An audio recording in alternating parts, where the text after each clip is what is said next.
नमस्कार दोस्तों। अभी यहाँ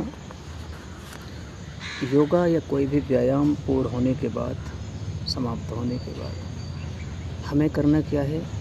प्राणायाम क्रियाएं करनी है। प्राणायाम का भरपूर लाभ आपको तभी मिलेगा, वास्तविक लाभ आपको तभी मिलेगा जब आप पूरा शरीर थकने के बाद, एक्सरसाइज करने के बाद प्राणायाम करते हैं। सबसे पहले कपालभाति। आप देखते हैं कि बहुत सारे लोग हैं जिनको पेट की बड़ी समस्या है। तो पेट की समस्याएं हैं, पेट के ऑर्गन्स की समस्याएं हैं। आजकल तो अच्छे डॉक्टर्स भी यही सजेस्ट करते हैं, आपको सलाह देते हैं कि आप जो है योगा करें, हल्का फुल्का अपनी क्षमता के अनुसार करें।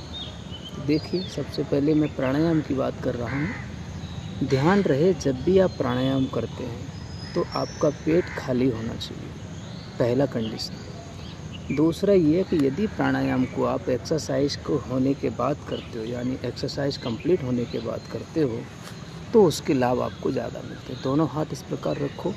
पेट की ताकत से हम क्या करेंगे कि श्वास को बाहर करेंगे। ध्यान से देखो, एक नोस्ट्रल बंद करेंगे,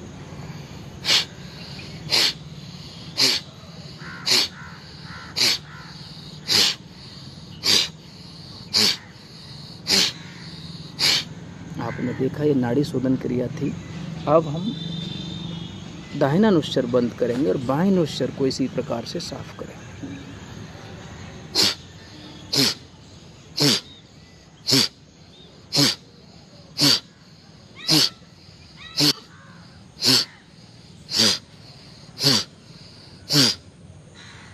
आपने देखा दोनों ही नोस्ट्रल हमने पूरी तरीके से वायु संचार क्रिया मार्ग को साफ किए। अब यहाँ से हमें क्या करना है कि श्वास को अंदर और बाहर लेना है पेट की क्षमता से, है ना। तो कैसे लेंगे?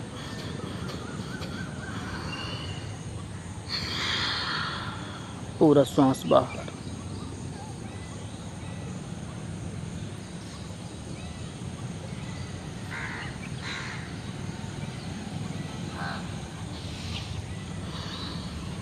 पूरा श्वास करने के बाद पेट को अंदर खींचना है और छोड़ना है, खींचना है और छोड़ना है। उसमें क्या करना है? गिनती के साथ करना है, आपकी क्षमता के अनुसार। 2 बार, 5 बार, 10 बार, 15 बार। जैसे ही आपको लगता है कि अब श्वास लेने की ज़रूरत है, ज़्यादा है, तो फिर आप उसको ढीला छोड़ के श्वास को अंदर लीजिए, फिर श्वास के बाहर करके फिर क्रिया कीजिए। जैसे देखो एक बार ध्यान से।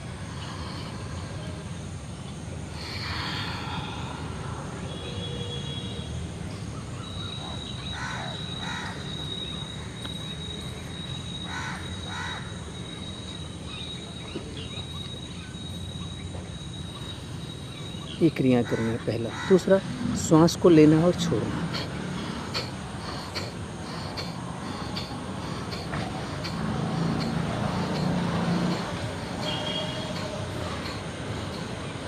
कपालभाति क्रिया करनी है। इसके बाद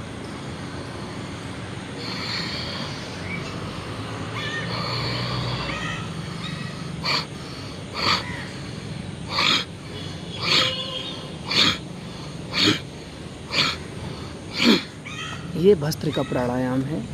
लंग्स, बाजू और शरीर के सहयोग से श्वास को अंदर और बाहर करना।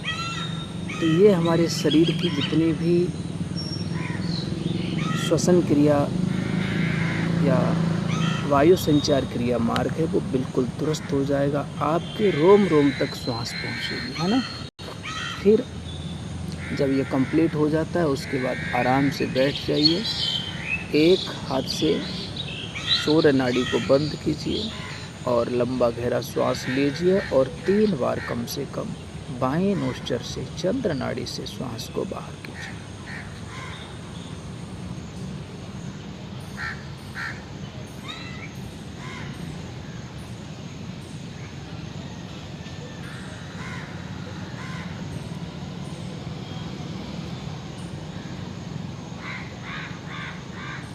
कम से कम 3 बार कंप्लीट होने के बाद हाथ और नोस्ट्रल को बदलें।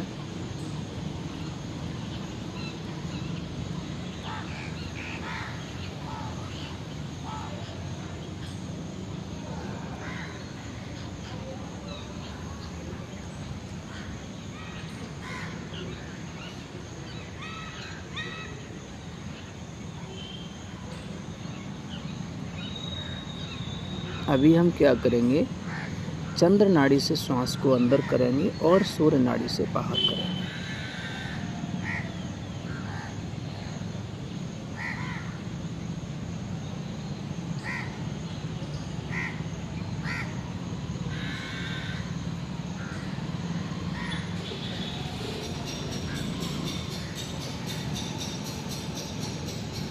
मुझे लगता है शायद आप समझ नहीं पा रहे हो, तो मैं दूसरे हाथ से आपको इस तरीके से सांकेतिक भाषा का प्रयोग करूँगा।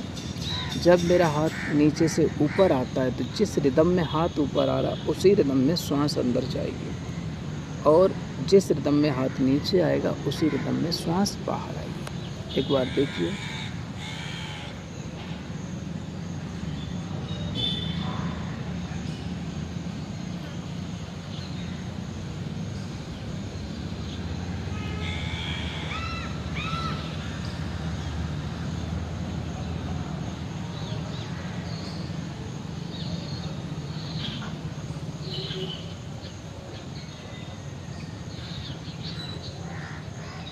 आप समझ गए होंगे।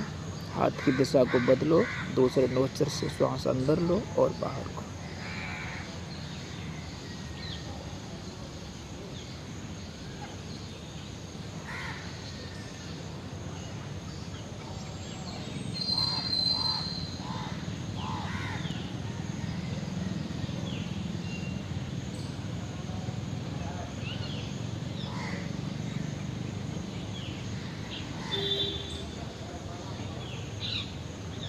इसकी एक बहुत बड़ी क्रिया है जिसको सीखना बहुत ज़रूरी है। जितना अच्छा सीखते हैं उतना अच्छा करते हैं, उतने ही अच्छे परिणाम प्राप्त होते हैं। चलिए, आप सभी का बहुत बहुत धन्यवाद।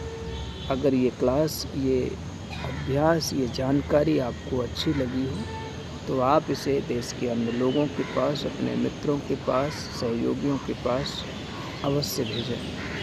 और यदि इसमें कुछ और सुधार की आवश्यकता है तो कृपया करके कमेंट करके बता दें ताकि हम उसमें सुधार कर सकें। आपका जीवन आपके स्वास्थ्य के ऊपर निर्भर करता है और आपका स्वास्थ्य आपकी शारीरिक क्षमताओं के ऊपर निर्भर करता है।